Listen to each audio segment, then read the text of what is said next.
평신도 주일 우리에게 주신 말씀입니다. 독수리알 하나가 어찌어찌하여서 독수리 엄마 품에 들어가지 못하고 닭장 속 어미닭의 품에 안기게 되었습니다.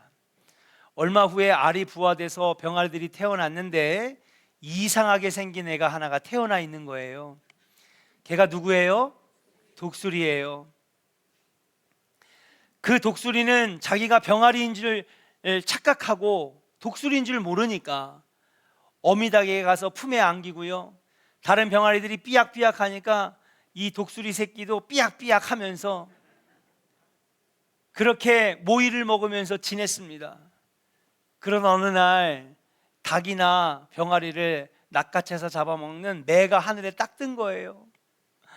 엄마 닭이 삐약 하니까, 삐약 아니죠, 꽥 하니까 도망가란 표시예요. 그게 아이들 병아리들이 막 도망을 가는 겁니다. 근데 여러분, 새들이 어떻게 도망가는지 알아요? 도망갈 때 뭐를 퍼덕여요? 날개를 퍼덕여요. 우리 여러분, 달리기 잘하려면 뭐를 흔들어야 돼요? 손발을 흔들어야 돼요. 손만 흔들면 돼요. 팔만, 이게 팔을 흔들어야 추진력이 생겨가지고 팡 튀어나갈 거 아닙니까? 새들도 똑같아요. 날아오르기 전에, 도망갈 때에 여러분 날개를 파닥거리는데, 병아리들하고 닭은 날아요, 못 날아요? 못 날아요. 그래가지고 이 독수리 새끼인, 자기도 병아리인 줄 아는 이 독수리 새끼도 날개를 막 파닥거리면서 혼비백산으로 도망갔는데, 글쎄 보니까 하늘을 날고 있는 거야. 저기 보니까 같이 모이를 먹으면서 삐약거렸던 병아리들이 저기 아래에 있네. 그 순간 얘가 깨달았어요. 아, 나는 병아리가 아니라 독수리구나. 바로 그날 독수리 새끼는 자기가 닭이 아니라 독수리인 것을 알게 되었습니다. 사람도 마찬가지입니다. 사람이 사람답게 살기 위하여 자기다운 삶을 살 수 있게 되는 것은 뭐냐? 나의 정체성을 바로 아는 것입니다. 내가 누구인가? 나는 무엇을 위해 사는가? 나는 어떤 존재인가? 나를 분명히 알아야 나다운 삶, 자기다운 삶을 살 수가 있는 것입니다. 그런데 자기 정체성을 알지 못하니까 하나님이 주시는 엄청난 잠재력을 소유했음에도 불구하고 우리는 겁먹은 병아리처럼 땅만 쳐다보면서 살 수밖에 없다라고 하는 사실이에요. 사랑하는 조은의 성도 여러분, 오늘 평신도 주일 우리 믿음의 사람들, 하나님의 자녀로서 분명한 정체성을 알아가시고 가슴속에 새기고 가는 은혜의 시간 되기를 주의 이름으로 간절히 축원합니다. 그래야 나다운 삶을 살아갈 수 있습니다. 하나님의 자녀다운 삶을 살아갈 수 있습니다. 근데 그걸 알지 못하고 자기 정체성을 모르고 살아가니까 세상 사람들하고 똑같이 겁먹은 병아리들처럼 땅만 쳐다보고 사는 것이라고 하는 사실이에요. 자, 그렇다면 우리 믿음의 사람으로서 자기 정체성, 나는 누구인가, 자기를 아는 것이 참 중요한데, 오늘 평신도 주일을 맞이해서 과연 평신도는 누구인가? 평신도가 평신도의 사명을 잘 감당하려면 자기가 누구인지, 자기 정체성을 분명히 알아야 한다는 것입니다. 자, 평신도가 누구인지 제대로 알기 위해서는 먼저 평신도에 대한 잘못된 오해를 살펴볼 필요가 있어요. 첫 번째 오해가 뭐냐? 평신도의 직분을 계급으로 오해하는 겁니다. 그럴 수 있어요. 왜냐? 우리가 살아가는 세상은 다 계급주의입니다. 군대 가도 여러분 다 계급이에요, 계급이 아니에요? 계급이죠. 2등병, 1병. 저는요 2등병, 1병도 구분을 못했어요. 여러분, 1이 많아요, 2가 많아요? 2가 많은데 왜 2가 쫄병이고 1병이 위야? 나 이것도 군대 가기 전까지 이해를 못했다니까. 지금 그런 거였어? 지금 아시는 여자분들도 꽤 있을 거야. 난 이게 이해가 안 됐어요. 아니, 1보다 2가 많은데 왜 2를 달고 있는 2등병이 아래고 2를 달고 있는 애가 왜 위야? 이게 이해가 안 되더라고요. 2등병, 1병, 상병, 병장, 하사관, 장교. 저는요 직장 생활은 안 해봤어요. 아르바이트는 진짜 많이 해봤는데 그 직장 생활도 보니까 다 뭐로 돼 있어요? 계급으로 돼 있더라고요. 그래가지고 인턴 사원, 정직원, 그 다음 또 뭐예요? 대리, 그 다음에 과장. 안 해봤나 봐 직장 생활도. 과장, 그 다음에요 차장, 그 다음에 부장, 그 다음에요 그 다음부터 나 잘 모르겠어요. 예. 근처도 못 가봐가지고.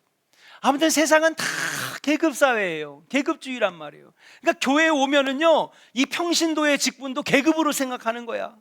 무엇보다도 목회자는 평신도 위에 군림하는 자고요. 예, 평신도는요 여러분 목회자에게 복종을 여러분 강요당하는 그런 존재로 예전에 여겨왔다는 것입니다. 이런 오해는 역사적인 뿌리를 갖고 있어요. 왜냐? 중세 유럽 시대에 가톨릭 교회에서는요 성직자와 평신도를 아주 엄격하게 구분했습니다. 성직자인 신부들은요 구약의 제사장들 같이 하나님과 교통하는 사람. 근데 반대로 평신도들은요 하나님과 직접적으로 교통할 수가 없어요. 꼭 누구를 거쳐야만 돼요? 예, 성직자들만 거쳐야 된다고 하는 거예요. 이 평신도들은요 세속적으로요 타락한 사람들, 죄 많은 죄인들. 그래서 그 세상에서 더러워진 이 평신도들은 하나님과 만날 수 없다고 생각하고 이걸 만나게 해주는 존재가 바로 성직자라고 여기기 때문에 성직자를 아주 귀하게 여기고 평신도들은 그 밑에서 복종만 강요당하는 그런 존재로 여겨졌어요. 그래서 여러분 평신도들에게는 두 가지를 못했습니다. 첫 번째는 뭐냐? 하나님의 말씀을 읽을 수도 없고, 여러분 옆에 있는 지금 이 너무 우리가 흔하게 가지고 있는 이 성경을 잡지도 못하고 읽지도 못하고 가질 수도 없었어요. 어딜 세속적으로 타락한 더러운 죄인들이 하나님 귀한 말씀을 잡아 만질 수도 없고 볼 수도 없고 읽을 수도 없는 거예요. 오직 누가 읽어줘야 돼? 성직자들이 읽어줘야 되는 거예요. 그 다음에 평신도들은요 하나님 앞에 직접 기도할 수 없었어요. 누구를 통해서 기도했어요? 성직자들을 통해서 기도했어요. 왜냐하면요 죄인들이기 때문에, 세속적으로 타락한 사람들이기 때문에 기도해도 하나님이 하나님과 사이에 막힌 담이 있어서 기도가 올라가지도 않는다는 거예요. 그 중간에 성직자가 중보자가 돼서 이들의 죄를 듣고, 이게 뭐예요? 고해성사예요. 그리고 그 죄를 사해 준 다음에 이를 위하여 중보기도 해주면 그 기도가 하나님 앞에 상달된다는 거예요. 그래서 평신도들은요 성경을 읽을 수도 없고 성경을 가질 수도 없고 직접 기도할 수도 없고, 그러다 보니 성직자와 평신도의 구분이 엄격해질 수밖에 없었던 것입니다. 그런데 평신도에 대한 이런 잘못된 인식을 깨트린 사람이 나왔는데 그게 누구냐? 종교개혁자 마틴 루터예요. 그는 1520년 독일 기독교 귀족들에게 고하는 편지라고 하는 글에서 이렇게 썼습니다. 모든 신자들은 그가 성직자이든 성직자가 아니든 상관없이 누구나 예수 그리스도를 통해 직접 하나님께 나아가 예배하며 하나님과 교제할 수 있다. 마틴 루터가 강력하게 선포했어요. 이걸 따라합시다. 만인 제사장직. 그래요. 누구나가 만인 제사장, 누구나가 하나님 앞에 제사장이라는 거예요. 누구나 하나님 만날 수 있고, 누구나 하나님께 기도할 수 있고, 누구나 하나님 말씀을 읽을 수 있고. 수고하고 짐진 자들아 다 내게로 오라. 주님 말씀하셨는데 왜 이상한 법을 만들어가지고 기도도 하지 못하게 하고 말씀도 읽지 못하게 하느냐? 누구나 수고하고 짐진 자들은 다 하나님 앞에 나갈 수 있는데, 하나님 만날 수 있는데. 그러면서 마틴 루터가 이 편지에서 인용한 말씀이 바로 저와 오늘 여러분들이 읽은 본문의 말씀입니다. 베드로전서 2장 9절을 우리 믿음으로 선포하겠습니다. 같이 읽어요. 시작. 그러나 너희는 택하신 족속이요 왕같은 제사장들이요 거룩한 나라요 그의 소유가 된 백성이니 이는 너희를 어두운 데서 불러내어 그의 기이한 빛에 들어가게 하신 이의 아름다운 덕을 선포하게 하려 하심이라. 아멘. 평신도의 정체성이 뭐냐? 이거 우리가 나는 누구인가? 나는 어떤 존재인가? 이걸 분명히 알아야 되는데 주님이 우리에게 뭐라고 말씀하시냐? 너희는 택하신 족속이요, 왕 같은 제사장이요, 거룩한 나라요, 하나님의 소유가 된 백성이다 라고 말하는 거예요. 사랑하는 조은의 성도 여러분, 여러분들을 하나님께서 택하셨는 줄로 믿습니다. 내가 예수를 택한 게 아닙니다. 내가 하나님 믿기로 택한 게 아니에요. 착각하면 안 됩니다. 내가 조언교회 나와주는 거지, 내가 예수를 믿어주는 거지. 이건 얼마나 교만한 말인지 몰라요. 부채질 많이 하는데 에어컨 좀 틀어주면 안 될까? 부채질 하시는 분만 16명이야. 다 세봤어. 설교하면서도요, 이제 다 셀 수 있어요. 뭐 하는지 다 보여요.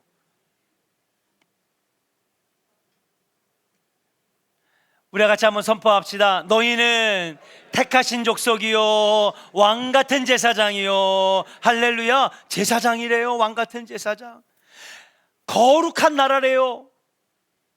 여러분, 나라는 대한민국, 미국, 중국, 소련 뭐 이런 나라가 나라 아닙니까? 아니라는 거예요. 왕이신 하나님께서 계신 곳이 하나님 나라야. 그러면 왕이신 하나님 내 마음속에 들어오시면 내 마음은 하나님 나라가 되는 거예요. 여러분 마음이 하나님 나라 되기를 주의 이름으로 간절히 축원합니다. 이 조원교회에 사람이 주인 노릇하고 사람이 왕 노릇하면 여기는 사람의 소굴밖에 안 되는 거예요. 근데 왕이신 하나님이 이 교회의 주인 되시면 우리 조원교회는 하나님 나라 천국교회 될 줄로 믿습니다. 여러분 가정에 하나님을 왕으로 모시세요. 그러면 여러분 가정은 하나님 나라 천국 가정 될 줄로 믿습니다. 내가 주인 노릇하려니까, 내가 아빠인데, 내가 엄마인데, 나는 사춘기인데 어쩌라고. 그러니까 가정이 천국 가정이 안 되는 거예요. 왕이신 하나님이 이 가정의 왕이 되시면 여기가 하나님 나라, 그 어디나 하늘나라. 우리는 하나님의 소유가 된 백성이라는 거예요. 그렇습니다. 여러분들은 왕 같은 제사장이에요. 그럼 어떤 제사장이냐? 따라합시다. 평신도는 세상을 위해 파송된 제사장입니다. 세상을 위해 파송된 제사장이라고 하는 거예요. 성직자와 평신도의 사역은 기능적인 면에서만 차이가 있을 뿐, 성직자나 우리 가운 입은 장로님들이나 여기에서 말씀을 듣는 평신도들 모두가 하나님 앞에서는 제사장이라는 거예요. 오히려 이 기능적인 면에서 차이가 있기 때문에, 오히려 다르기 때문에 서로가 협력하여 여러분 앞으로 나아갈 수 있는 겁니다. 수레의 바퀴가 두 개가 있어요. 한 바퀴는 성직자라고 하는 바퀴, 그리고 하나는 평신도라고 하는 제사장의 바퀴. 둘 다 하나님이 세우신 왕 같은 제사장인데, 성직자는 성직자의 일을 할 때에, 평신도는 평신도의 제사장직을 감당할 때 두 개의 바퀴가 온전히 굴러가서 여러분 앞으로 잘 나가게 되는 것인 줄로 믿습니다. 그래서 신학자 한스 킹은 이런 얘기를 합니다. 목사는 교회를 향해 파송된 성직자라면 평신도는 세상을 향하여 파송된 성직자다. 한번 따라합시다. 평신도는 세상을 향해 파송된 제사장입니다. 할렐루야. 제사장이 무엇이냐? 라틴어로 하면요, 폰티펙스라고 해요. 이 폰티펙스라고 하는 말의 어원을 보니까 다리를 놓는 사람, 하나님과 다른 사람의 중간 역할을 하는 사람이래요. 평신도는 하나님 앞에서 왕 같은 제사장인데, 제사장은 뭐 하는 사람이냐? 다리 놓는 사람이에요. 우리 옆 사람에게 한번 축복합시다. 당신은 다리 놓는 사람이래요. 아멘입니까? 여러분들은 왕 같은 제사장, 다리 놓는 사람이에요. 어떤 다리를 놔요? 하나님을 알지 못하는 사람과 하나님 사이에 세상에 나아가서 다리를 놓는 역할. 그래서 하나님을 모르는 우리 가족들이 하나님을 만나게 되고요, 하나님을 모르는 이웃들에게 여러분 하나님을 만나게 해주는 다리 역할을 감당하는 중재자, 여러분 세상의 제사장으로 파송됐다라고 하는 사실인 줄로 믿습니다. 그렇습니다. 목사와 평신도 모두 하나님께서 부르시고 파송하신 거룩한 성직자인 줄로 믿습니다. 목회자는 하나님의 파송을 받아 하나님을 예배하며 성도들을 하나님의 말씀으로 양육해서 제자들을 만들어 세상으로 파송하는 역할을 감당합니다. 그 여러분, 우리가 예배 마지막에 무슨 노래를 부르냐면요, 파송의 노래를 부르잖아요. 예? 어떻게 시작하지? 주가 보이신 생명. 이따 부를 거예요. 그냥 형식적으로는 부르지 마라. 주님이 나를 파송하신다는 생각으로 꼭 불렀으면 좋겠어요. 그 전에 또 뭐해요? 우리 조원교회 5대 신앙 정체성. 목사님 꼭 이런 걸 왜 해? 빨리 축도해주고 나 집에 가서 밥 먹어야 돼. 오늘 반찬이 뭔가 반찬 생각하고 있어요. 그러면 안 돼요. 여러분, 내가 누구인지를 바로 알아야 나다운 삶을 사는 거예요. 내가 하나님 앞에 어떤 존재인지를 알아야 성도다운 성도의 삶을 살아가는 것인 줄로 믿습니다. 그런 의미에서 여러분들에게 분명한 신앙의 정체성, 분명한 하나님 나를 세상으로 파송하신다라고 하는 왕같은 제사장이라고 하는 정체성이 여러분 안에 있기를 주의 이름으로 간절히 축원합니다. 그러면 주님께서 나를 세상에 파송하시는, 나는 세상을 향해 파송된 성직자고 세상에 파송된 제사장인데, 그 세상에 나아가서 어떤 역할을 감당합니까? 어떻게 해야 다리를 놓을 수가 있을까요? 어떻게 해야 중재자 역할을 감당할 수 있습니까? 우리 다시 본문으로 돌아가서 9절 말씀을 다시 한번 믿음으로 선포하겠습니다. 같이 선포합니다. 시작. 그러나 너희는 택하신 족속이요 왕같은 제사장들이요 거룩한 나라요 그의 소유가 된 백성이니 이는 너희를 어두운 데서 불러내어 그의 기이한 빛에 들어가게 하시니에 아름다운 덕을 선포하게 하려 하심이라. 아멘. 목회자의 역할이 다릅니다. 평신도가 하는 역할이 교회에서는 달라요. 그러나 우리 모두가 다 세상에 나아갔을 때는 9절의 말씀처럼 어두운 데서 불러내어 그의 기이한 빛에 들어가게 하신 이에, 누구예요? 예수 그리스도. 오늘 주님의 살이 찢겨지고 십자가에서 피를 흘려주심으로 우리를 어두운 데서 끄집어내셔서 빛의 자녀로 삼아주셨는 줄로 믿습니다. 지옥에 떨어질 인생을 천국의 백성으로 삼아주셨는 줄로 믿습니다. 그렇게 우리를 어두운 데서 불러내신 그 예수님의 아름다운 덕을 선포하게 하려고 우리를 불러내셨다는 거예요. 따라합시다. 우리로 하여금 아름다운 덕을 선포하게 하려 하심이라. 그래요. 주님이 나를 왕같은 제사장으로 삼아주시고 세상을 향해 파송하신 이유는 나가서 예수 그리스도의 아름다운 덕을 선포하라고 하는 거예요. 선포하다라고 하는 말에는요, 여러분, 이런 뜻도 있대요. 소개하다. 예. 당연히 천국을 선포해야 되고 예수의 복음을 소개해야 될 줄로 믿습니다. 십자가의 능력을 알려줘야 된다는 거예요. 그래서 예수님이 500명 앞에서 하늘로 구름 타고 승천하실 때 마지막에 우리에게 얘기했어요. 땅 끝까지 이르러 내 증인이 되리라. 아멘. 예수님이 누군지 증언하고 복음의 능력이 무엇인지 증언하고 내가 만난 하나님, 감동 주신 하나님, 복 주신 하나님을 증거하는 것, 이것이 바로 아름다운 덕을 선포하는 일인 줄로 믿습니다. 사랑하는 조원의 성도 여러분, 왕같은 제사장으로 부르신 여러분들을 여러분 세상으로 보내실 때에 여러분 나가서 세상 사람으로 똑같이 살라고 보내신 것이 아니라 저들에게 예수의 복음을 소개하고 십자가의 능력을 선포하고 천국을 선포하라고 우리를 왕같은 제사장으로, 세상을 향해 파송된 제사장으로 불러주셨는 줄로 믿습니다. 이 사명을 감당해야 된다는 거예요. 그러면 우리는 세상을 변화시키는 빛과 소금의 역할을 감당하게 되는 줄로 믿습니다. 한번 따라 합시다. 우리도 세상을 변화시킬 수 있습니다.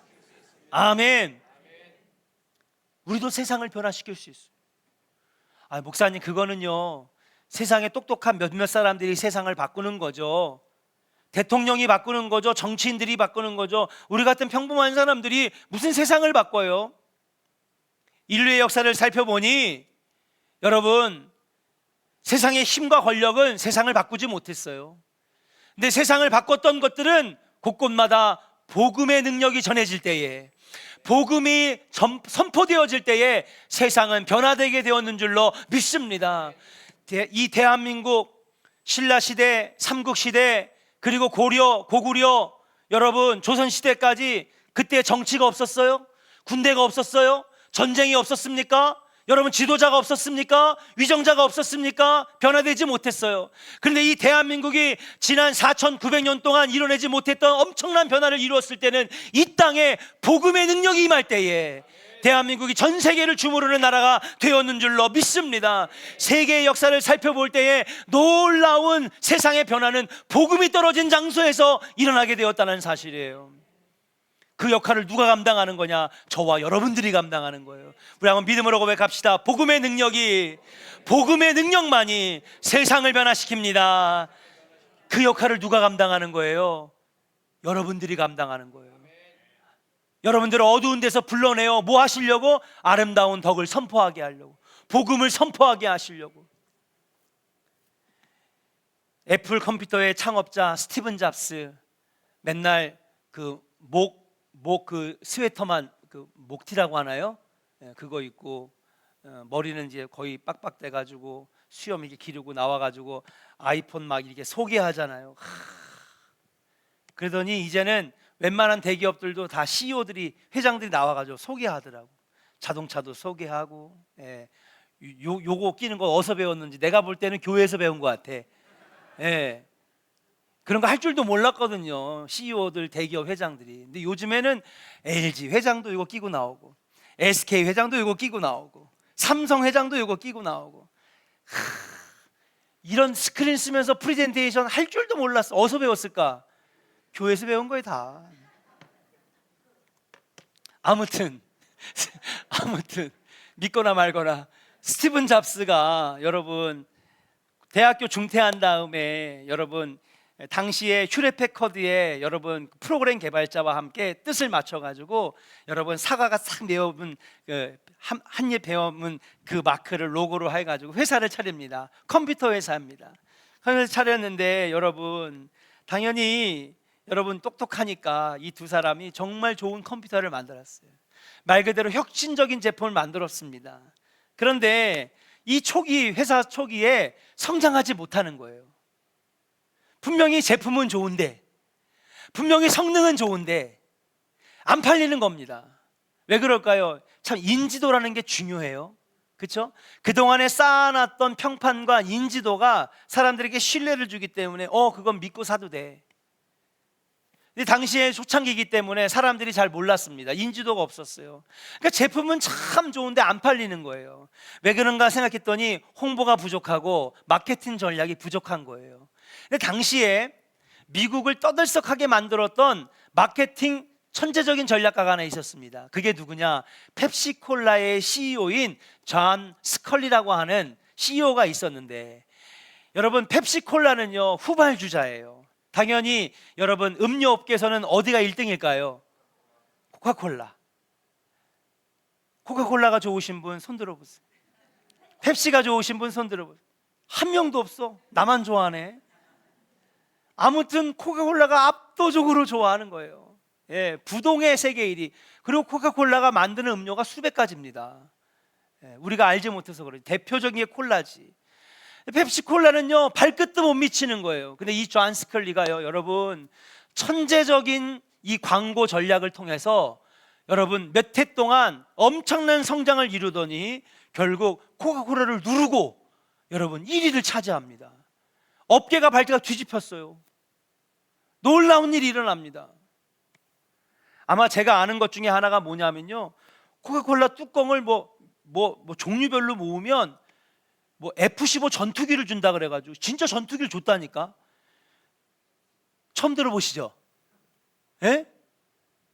F-15 전투기를 준대. 수천억짜리 하는 줬대니까요. 아주 기상천외한 걸로 여러분 홍보와 전략을 하는데 처음에는 사람들이 비웃다가도요 엄청나게 사람들이 이걸 사 먹는 겁니다. 나중에 코카콜라를 눌렀어요. 38세의 이 스컬리는요 갑부가 됩니다. 억만장자가 됩니다. 그래, 이 사람을 우리 CEO로 데려오자. 이 사람을 홍보 전략가로 데려왔습니다. 근데 이 사람이 여러분 잘 알지도 못하는 애플 컴퓨터, 지금은 너무 유명하지만 여기 올 이유가 있을까요, 없을까요? 없는 거예요. 이미 자기는 엄청난 부자에다가 명성과 지금 CEO인데 내가 여기 이름도 없는 컴퓨터 회사에 뭘 보고 들어가? 계속 거절하는 겁니다. 안 갑니다. 자꾸 찾아오지 마세요. 나 그런 거 홍보할 생각 없습니다. 나 전략 CEO 안 할 겁니다. 마케팅 안 할 겁니다. 계속 하는 거예요. 정말 많이 문을 두드리고 정말 많이 간청하고 정말 애절하게 구했는데 이 번번이 존 스컬리에게 여러분 계속 거절당합니다. 마지막 만난 자리에서 오늘 마지막이다. 에라, 오늘 마지막이니까 내가 하고 싶은 얘기하고 박차고 일어나야 되겠다 하고 앉은 자리에서 마주 앉은 자리에서 테이블을 탕 치더니만 이렇게 얘기를 합니다. 안타깝습니다. 당신은 지금 세상을 바꿀 기회를 놓친 겁니다. 앞으로 열심히 살면서 설탕물이나 많이 파세요. 설탕물을 팔려면서 인생을 소비하겠습니까? 아니면은 나와 함께 세상을 바꾸시겠습니까? 이 당시에 이미 스티브 잡스는요 1970년에 여러분 스마트폰이 다 아이디어에 있었대. 여러분, 근데 이 스마트폰이 이거를 만들어낼 기술력이, 여러 가지 기술력이 아직 부족해가지고 못 만들었다는 거예요.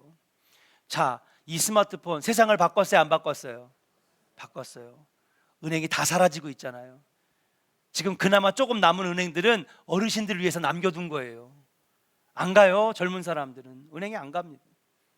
어르신들, 기계를 잘 모르시는 분들, 이런 분들 위해서 몇 개만 남겨놨다는 거예요. 이걸로요 여러분, 배추도 주문하고요, 고추장도 주문하고요, 물도 주문하고요. 주문하면요 그 다음날 새벽 5시에 어김없이 와 있고요. 1988년에 야, 앞으로 전화기를 손에 들고 다닌대. 거짓말 하지 마 임마. 지금 어떻게 해요? 예? 전화기 손에 들고 다니잖아요. 세상을 바꿔놨어요. 근데 그 말을 들었던 존 스컬리의 마음이 움직였어요. 그래? 이게 정말 세상을 바꾸는 일이야? 모든 걸 다 내려놓고 여러분 스티븐 잡스에 와가지고 이 둘이 함께, 이 사람은 CEO, 그 다음에 이 사람은 전략 CEO가 돼가지고 여러분 애플을 알리기 시작하는데, 그때부터 애플이 승승장구하더니 여러분 전 세계 부동의 1위의 컴퓨터 회사가 되게 되었다는 사실이에요. 그렇습니다. 하나님은 우리에게 현실에 안주하며 살라고 우리를 부르신 게 아니에요. 하나님이 여러분들을 거룩한 족속, 왕같은 제사장으로 불러서 하늘의 아름다운 덕을 선포하게 하시려고 하나님은 여러분들을 부르셨는 줄로 믿습니다. 한 번뿐인 귀한 인생 안일하게 적당하게 살다가 하는 것이 아니라 주님 부르심에 맞춰서 아름다운 덕을 선포하고 땅끝까지 이르러 증인된 삶을 살아갈 때에 하나님께서 일할 수 있는 건강도 주시고 복음을 증거할 수 있는 물질도 주시고 가정의 복도 주실 줄로 믿습니다. 주님이 우리를 부르신 이유는요 잘 먹고 잘 살려고 부르신 것이 아니에요. 예수 믿는 건 그게 목적이 아닙니다. 진짜 예수 믿는 본질의 목적은 무엇이냐? 여러분, 증인된 삶을 살라고, 왕같은 제사장의 삶을 살라고 우리를 부르셨다라고 하는 사실이에요. 이제 우리의 정체성을 분명히 알았습니다. 오늘 가슴속에 깊이 새기면서 나아가서 다리 놓는 사람 되시기를 바랍니다. 왕같은 제사장 되기를 원합니다. 아름다운 덕을 선포하는 우리 조은의 성도들이 될 때에 하나님께서 필요한 모든 것들도 부어주시는 복이 여러분들에게 임할 줄로 믿고 왕같은 제사장의 삶을 살아가시는 우리 조은의 성도들 되시기를 주의 이름으로 간절히 축원합니다. 우리 시간의 말씀을 결단하면서 우리 찬양 드릴게요. 나를 통한